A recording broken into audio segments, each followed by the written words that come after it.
Hi, this is Daniela Wolf with Bestie Life, the podcast, and this is your community to support you through the little and not so little events that make up your day-to-day life.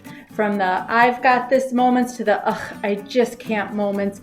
We are here to empower all women to find and develop the skills they need to find peace, balance, and the bliss in their busy.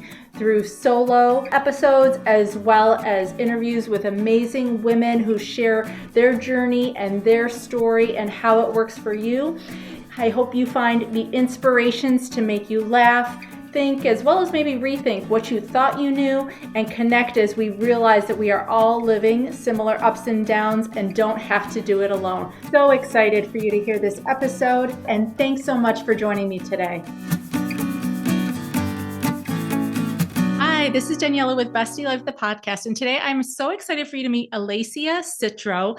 I am so excited just because she and I had actually the opportunity to meet in person a couple months ago in Phoenix, Arizona. And we started chatting and talking. She's got a book coming out that I can't wait for her to share about. And I was like, you just got to come on the podcast.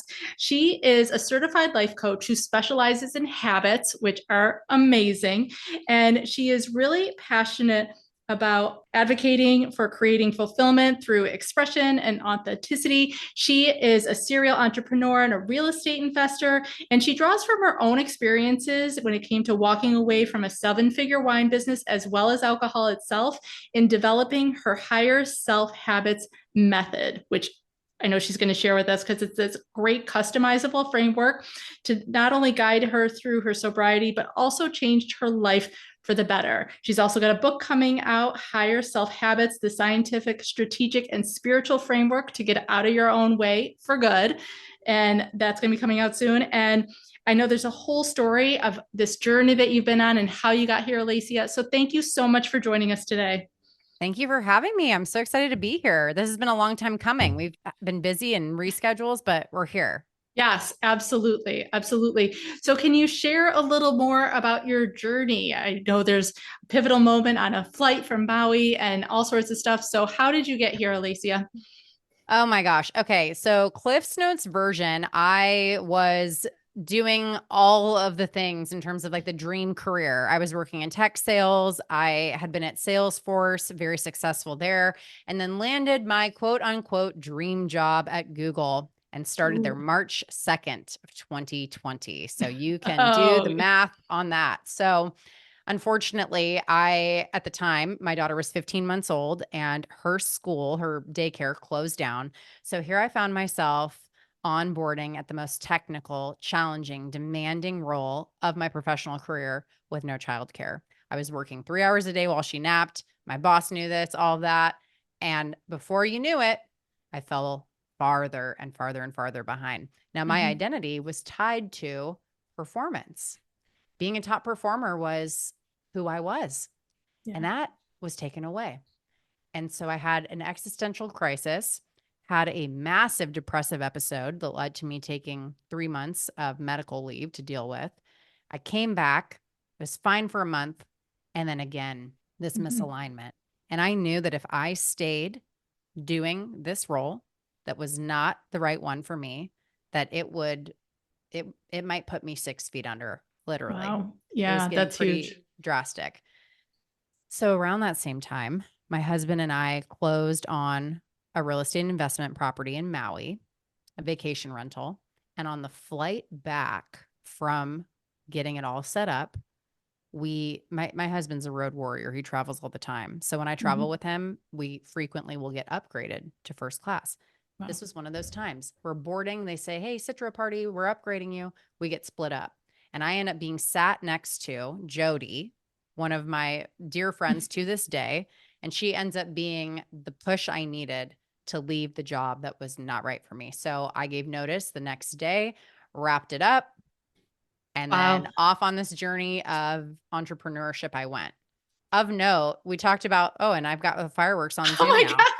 I don't know how I did that, but I like it. It's like celebrating your decision. I know. It's so fun. Of note too, we talked before we started hitting record that gratitude is such a key piece. And one of the things that had happened in Maui that whole week, we were just so grateful to have closed on this property. It had been a long time dream. And all of these things were lining up for us. Like random people sending us a bottle of champagne at the pool because they just loved our energy. I still drank back then. So I was Mhm. really excited about that. Um, appliances for the house that shouldn't have been in stock, but someone canceled an order. So now they are. Same with furniture. It was like everything was just lining up because we were in Yeah. this high level of gratitude. And so then I meet Jody and it's like, okay, clearly this is meant for me and I'm going for it. So Wow. now here we are almost 3 years later. Talk about signs. Like you can't even make that up.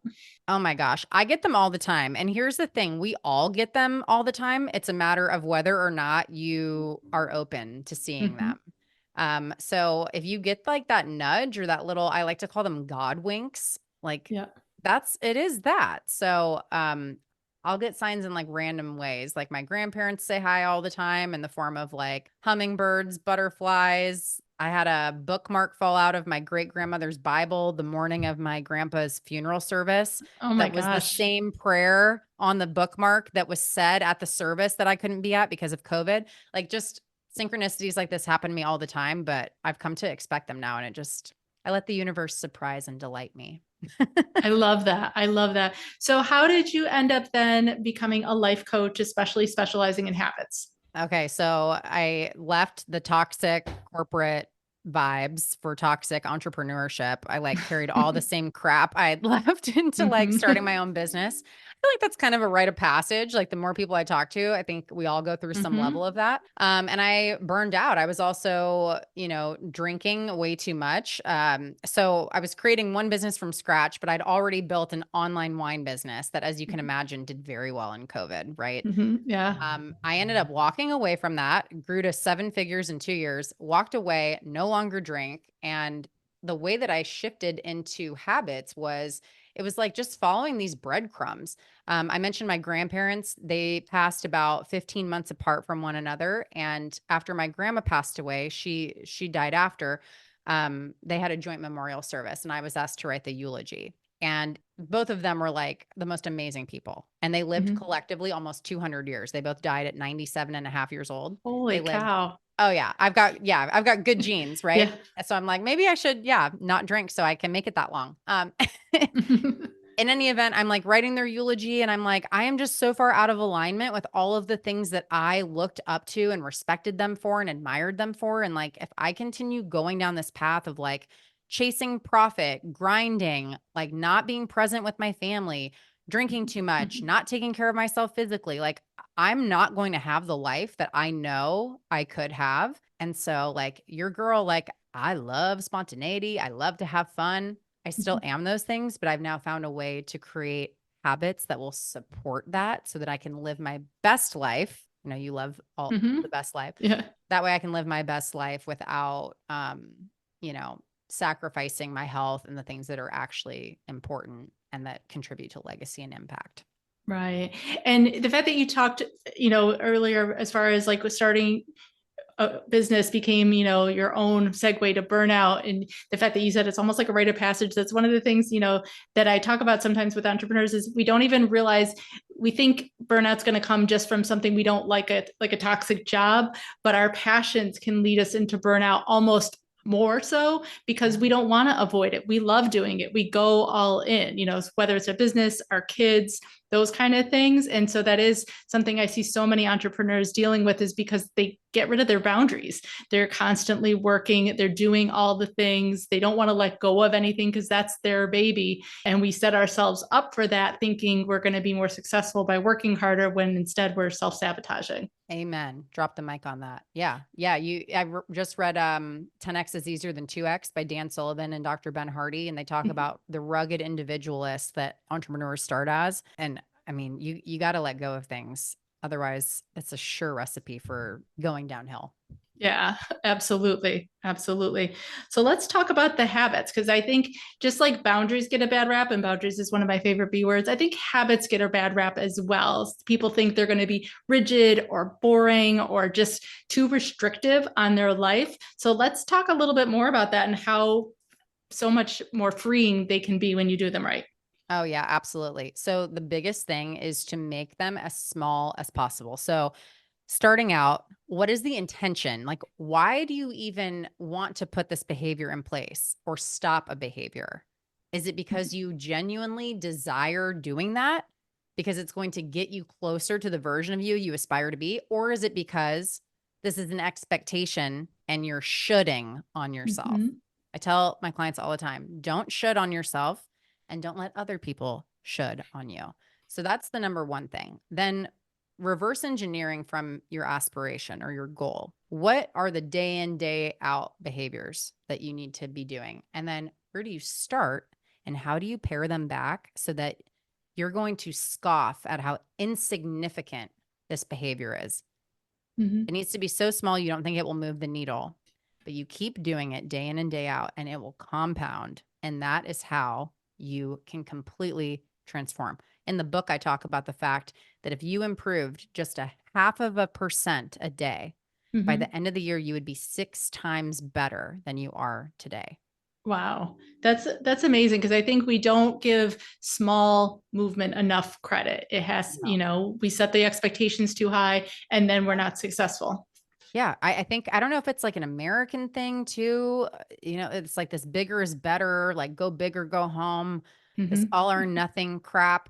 It is killing us and it is keeping us stuck. Yeah. You got to make it so small that it seems ridiculous, like putting on your shoes as your baseline habit for going on a walk. You're Right. probably going to do more than that. But even if you don't, you maintain that baseline come hell or high water so that you keep it wired in. Right. And I think sometimes too, the idea of just doing something new in general, we set our expectations too high. We think we need to be good at something right away, as opposed to allowing ourselves to flounder and fail and be imperfect because we're doing something new. Yes, it's so true. So true. We got to let go of needing to be good at everything. Just do things for the joy of it, for the novelty of it, to keep your Hmm. brain fresh and stretching and growing. Yeah, we Yeah. got to relinquish this stuff with the perfectionism because most of the women I meet are suffering from it. Yeah. And, we got to stop doing this to ourselves. We need to go back to being kids. I know you have young kids, like kids, they just show you what they did and they're not even thinking twice that it's not amazing. They just did it because they love it. Yeah. Yeah. Find that joyful playfulness again. That's the ticket right there. We can learn a lot from kids. Yeah. Now, when it comes to habits, and I'm not sure if you talk about this in the book or not, just like we want to build good habits, sometimes I think we need to let go of habits that are no longer serving us, which can sometimes be easier said than done. Do you have any specific tips or strategies when it comes to doing that? Okay, yes. The biggest thing before you look to stop a habit, first, I want you to start one that you have been wanting to do Mhm. because it's easier to add than it is to subtract in terms of habits. And that's going to build your confidence and the momentum so that you're going to be more likely to stop whatever it is you want to stop. When it comes to starting and stopping, you can play with the same levers. So, so let me actually zoom out real quick. There are 4 components to every single human behavior. There's the ambition to do it. So, like, are you motivated to do it or not? Do you want to do it or not? So, ambition. C is capability. Can you do it or not? T is trigger, your prompt or your cue to do it. And then S is for satisfaction, the reward or the avoidance of pain, right? So the acronym ACTS, right? Okay. Very apropos because it's all about taking action. So if you are wanting to start a behavior, don't worry about the ambition piece. It's great if you want to do it, but just look at that as gravy. What you really want to focus on is how can you make this as easy as humanly possible? Because it takes very, very, very little friction for us to not to do something. So you make it Absolutely. super easy. We can talk about examples too, if you even want to talk about a Yeah. habit you're trying to implement. And then you need to make sure that you are prompting yourself. Is there a visual cue? Like, do you have a notification on your phone or on your computer? Like, do you have a post-it note somewhere? You have to trigger yourself to do the behavior until it becomes automatic. So if you want to quit a behavior, what do? Make it harder to do and remove the trigger or the prompt or cue. That's like the very Cliff Notes version of it, but I was it's going to all say, behavior design. that was amazing. If you were not taking notes right now, you're gonna want to like pause this, rewind. That was like a little mini master class right there. And holy cow, like I'm gonna definitely re-listen to it and write down because those steps are so they're attainable, they're actionable, they're simple. And I think that's definitely going to make an impact just from listening to this. Now, your framework that you talk about in your book, do you mind sharing a little bit more about that? Ooh, I would love to. Okay, so I accidentally created this when I was reforming my own life. And I've noticed like you can apply this to anything in your life. Anything. Okay. So the 5 stages are awareness. You have Mm-hmm. to have awareness before you can do anything. The next, once you know that what the problem is and what you're dealing with, then you get into alignment with this Mm-hmm. version of you that you are aspiring to be. And I actually have a free guided meditation too. If people want to go to my website and download that, where I walk you through meeting your higher self. So once you come into alignment with the person you want to be, you act as if you are that version of you, and then you audit your life. That's the Mm-hmm. third stage. Where are you strong? Where do you have room for opportunity to improve? And how can you borrow from the strengths to shore up the parts that are maybe not quite as strong? The fourth stage is where the rubber meets the road. It is activation. This is where you get going and put your habits into practice. And then the fifth and final one is ascension. You've now risen to this higher level of you. You unlock new levels of awareness, alignment, and it starts again. So we've all heard about a downward spiral. This is a spiral too, but it's an upward spiral. So you just continue evolving upward and upward and upward, going through these steps. And I detail Wow. all this in the book. That's again like the quick and Right. dirty. And the book is coming out around mid-June, correct? Yeah, I think it's going to be June 13th. It's been a bit of a moving target, self-publishing, but yes, on or around that date. All right. So is there a pre-order link at any chance? Or if not, we can definitely make sure it's included. I am working on that. I was doing signed copies on pre-order, but I'm someone who doesn't love mailing things, so I capped it at 50. Those are sold out. I may Okay. be doing a pre-order, but yes, it'll be in the show notes. It's alessiacitro.com/book is where you can get the launch notification and maybe pre-order if I get that figured out. Awesome. Awesome. Now, do you currently have any like favorite habits that you've, made part of your life that are like these are your ride or dies? Okay, so a couple things. The first is before I do anything, I have a huge drink of water in the morning, Mhm. like probably 12 ounces before I do anything else. That's like Yep. non-negotiable. That happens. The other one that I do every single night before I fall asleep, my daughter actually, she's 5.5 and she sleeps in our bed. So parents listening, when your kids start to get out of their crib, don't let them come in your bed because you're never going to get them out. But the one beautiful thing about that is like I fall asleep cuddling her. And that's when I Aw. go through my whole gratitude exercise of like grateful for this body that I'm in, for my daughter, for this warm, comfy bed, for my home, for this beautiful life. And that just sets the tone for the whole next day that I have found. I love that. I love that. So now, as a mom running a business and everything like that, I know I have a lot of moms listening as well. How do you find some of that balance? So the biggest thing, we moms have got to stop martyring ourselves, especially, well, I was going to say, especially if you have daughters, equally if you have sons. I am so hell bent on continuing to go after my dreams and self actualize and meet my potential as best as I can. Because if I am going to lead my daughter, I've got to lead myself first. And if I give up everything that I care about and dream about to chauffeur her around to 100 different activities, and all of a sudden my entire life revolves around her, I am not doing her any favors because she's going to do the same thing when she has children one day if she Hmm. decides to. So I think the biggest thing is like, how can you have boundaries? To your point, you Hmm. love the B word. I do too. How can you create boundaries around your business so that when your kids are home from school, you can be present with them as much as possible? Look, I still work when she gets home sometimes, but I try to limit that. How can you enjoy them? Because they're only going to be this little once. And then Hmm. the rest of the time, how can you go all in on you? Because you're not doing Yep. anyone any favors if you're burning the candle at both ends and not taking care of yourself. Right. No, preach on all of that.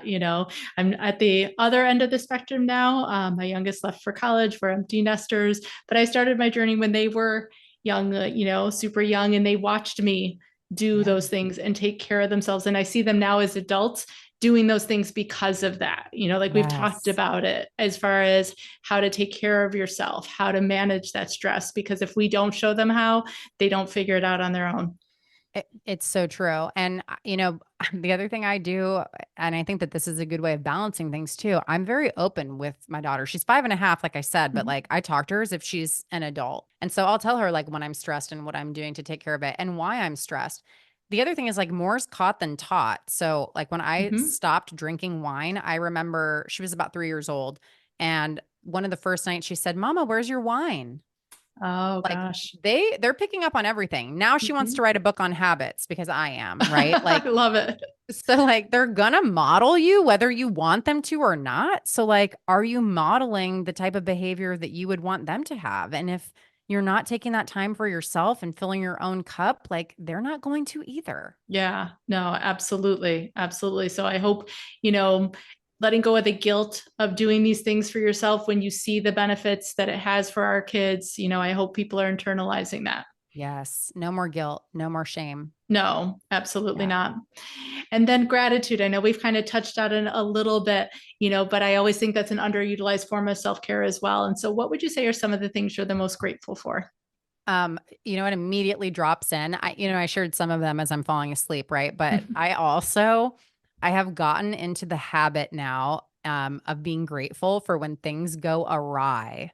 Wow. So inconveniences, traffic, you name it. Mhm. Anything that's not going my way, quote unquote, I'm like, I'm grateful for this because it's an opportunity for me to act as the person I say I am and want to be, Right. and everything is happening for me. And it's so interesting how it just like diffuses any feeling of negativity. So that's like, I would say that's probably Yeah. my top one outside of the obvious. I love that. I love that. Sometimes when things aren't going the way I want them to, I think it's because something higher power knows better than I do at that Yes. moment. And it's protecting me and preventing something.